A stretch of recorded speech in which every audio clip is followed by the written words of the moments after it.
All right, so before any nice white people get mad, this was a post off of Reddit, a story about this 22-year-old Asian American kid, Korean American, who recently dropped their entire white circle of friends because they ultimately did not feel respected over the years. Let's talk about if I have any stories that relate to this, and is this common? What should you do about it? You know the train's coming when you feel that wind.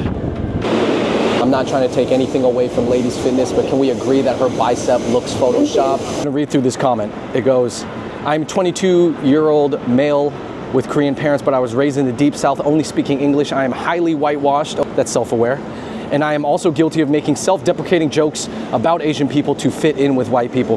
First of all, I'm gonna stop you there. That's common, man. It's common to be around a group, whether it's white, black kids, usually it's white in America, where you end up making a lot of self-deprecating Asian jokes to fit in, to show people that you're down with their culture.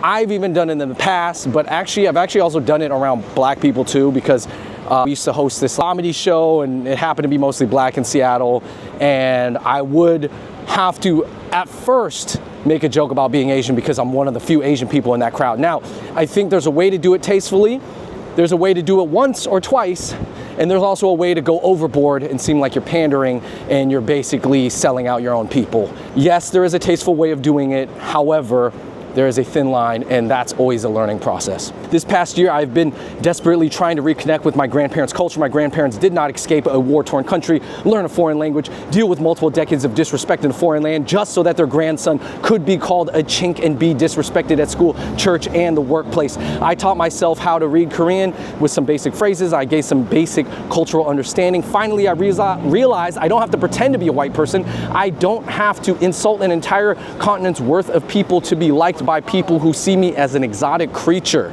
Right. I grew a pair and now I have no more white friends. I repeat, I grew a pair and now I have no more white friends. I began to call out my friends who were constantly would ridicule me about my family's heritage. I began to stand up for myself when the same boring and overused jokes were made to me. Yes, those jokes do get old, guys. Come on, if you're gonna keep making fun of my culture, you gotta come up with some new ones. As long as I deny my grandparents' culture, I will always be the kid who turns the other cheek when slurs are thrown at him. I will always be the child who makes jokes about his family so that he could have a sliver of sense of belonging. I will always be the kind of weak man who tolerates disrespect directly to his face. I feel so alone right now. I feel like I don't culturally fit in anywhere. I'm scared I will never be American enough because I am not white, and I'm scared I will never be Korean enough because I know nothing about the culture. But I know I'd rather be alone with self-respect than surrounded around people who see me as a fool. Wow, heavy stuff. Very relatable to an extent. Maybe I relate to some of that sentiment, not on the extreme extent, but definitely a little bit of it. And let me know in the comments down below if you feel something similar has happened in your life. Think one, sir, by purging your friend group and clearing it all out. I think that's the best move. You can always make new friends. You can always move somewhere else. You can always move back to Korea. You can move to a city, or you can just move to a neighborhood in the South that actually has Koreans. I know in the Atlanta, Duluth area, plenty of Koreans, plenty of Asians around there. I don't know if that's where you live, but I think that is the number one thing. At the end of the day, for example, and this is an analogy, if you're trying to lose weight and change your diet, you have to throw out all the bad snacks in your pantry because you're gonna eat what's around you. Or let's say you're trying to change up your style, your clothing style, you have to literally remove the whack clothes out of your closet, or else you're gonna end up putting it on, just like this. If your friends are whack and they don't respect you, then you gotta clear them out first and you'll figure it out. And let me share with you something.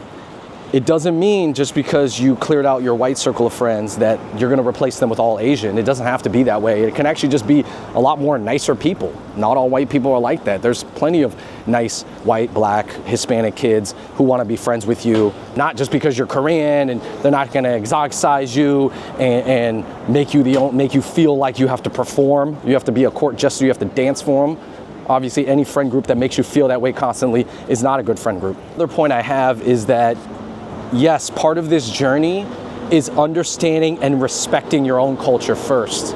If you don't even know your culture and you don't know how to respect it and you don't have confidence in it, it's gonna make everything harder. And I will be honest, at a time in my life, I didn't fully understand Chinese culture. I didn't fully think about it so much. I would be making these jokes about it, being self-deprecating, fitting in with certain crowds, using that as a way to fit in with certain crowds, but I didn't fully understand it. And at a young age, I realized that. I got called out for it. And, you know, you make changes and you learn. And now I'm very confident about who I am and what I know about being Asian.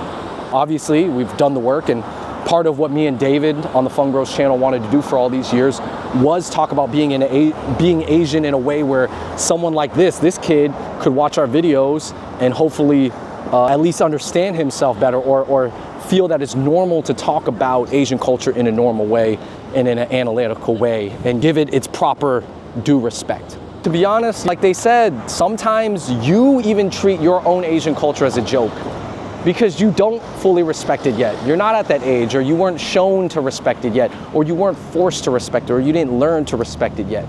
And that's a tough place to be, because now not only do you feel like your friends took advantage of you, but you also felt like you yourself did not do a good job of representing. They ain't go nowhere, they just revved it. You feel like you've forsaken your people. And I think that's a real feeling. I feel like that what this person might be going through, multiple level of feelings, where it's like betrayal and disrespect from that friend group that never understood them and never appreciated them. But also him being like, damn, I was really doing that to myself. I was doing that to Korean culture. Guys, I have a story time from high school. So first of all, I did have some Asian friends in high school, but they actually went to a different high school. The high school that I went to, which was further away from my home, was actually a lot more white and black. It was basically white and black athletes, which was my school. So anyways, at my school, there was two people within my circle of friends, or people that I was spending time with at the time. Because still, even in high school, you're not really picking and choosing your friends. You're just like hanging out with who's around you. There's this guy named Kev, white guy, real white dude. He was the star quarterback, but he was also on the basketball team with me. And we would jaw at each other and joke with each other, and we would get racist. And racist jokes is just something that all kids do at that time. And of course, me being the Asian kid, of course I'm getting the Asian jokes, but I'm also throwing it back at him about being a corn-fed white boy, farmer boy, whatever, blah, blah, blah, blah.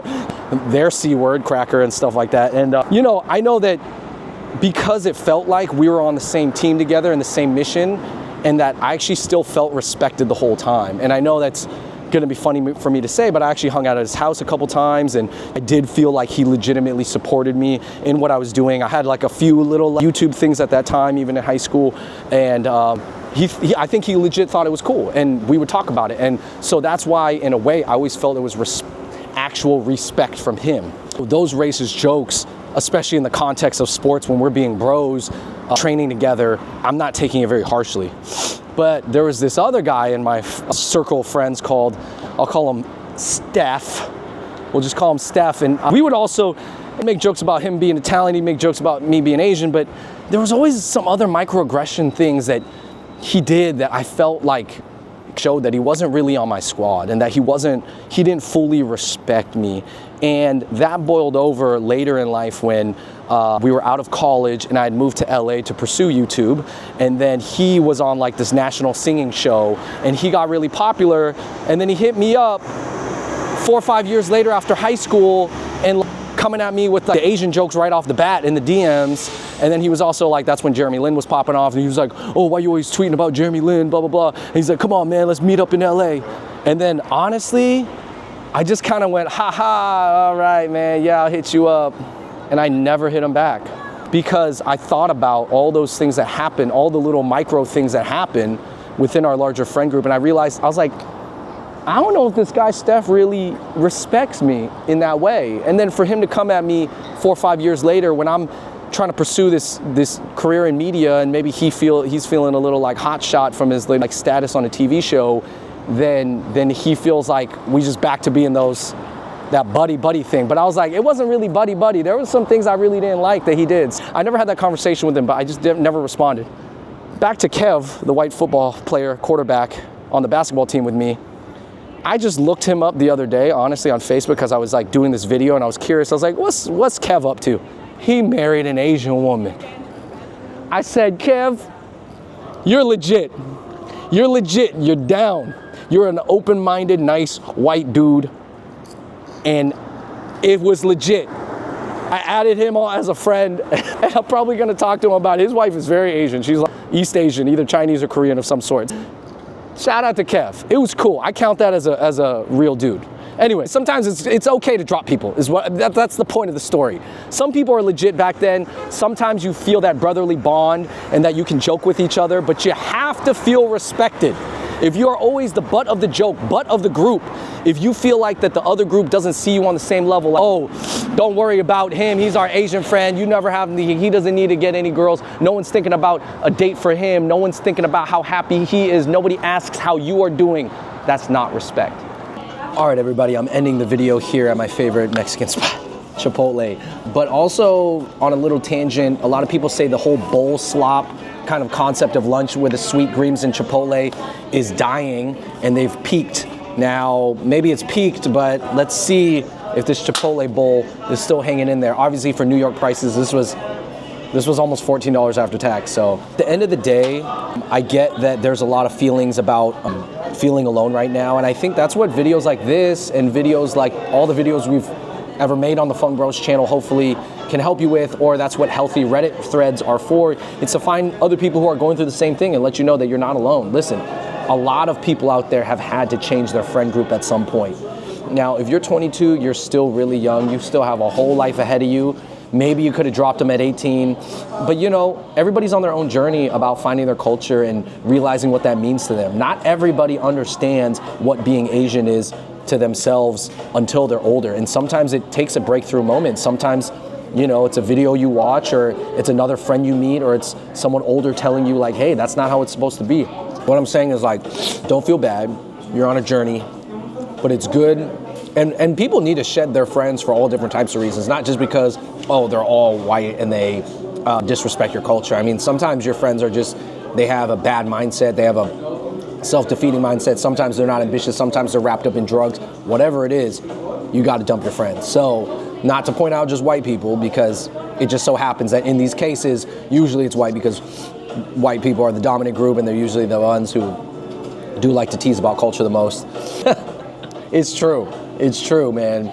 But anyways, guys, let me know how you feel about this in the comments down below. Hopefully this video was helpful.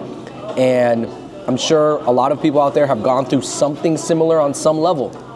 You just have to feel respected. But sometimes that takes you respecting yourself first. And to respect yourself, you have to know yourself. So sometimes it takes knowing yourself to just respect yourself, to be confident so that other people can respect you. Yes, I know it's a tough cycle. Life is a journey, man. Anyways, let me know what you guys think in the comments down below. This Chipotle bowl, it was cool. It's a little salty.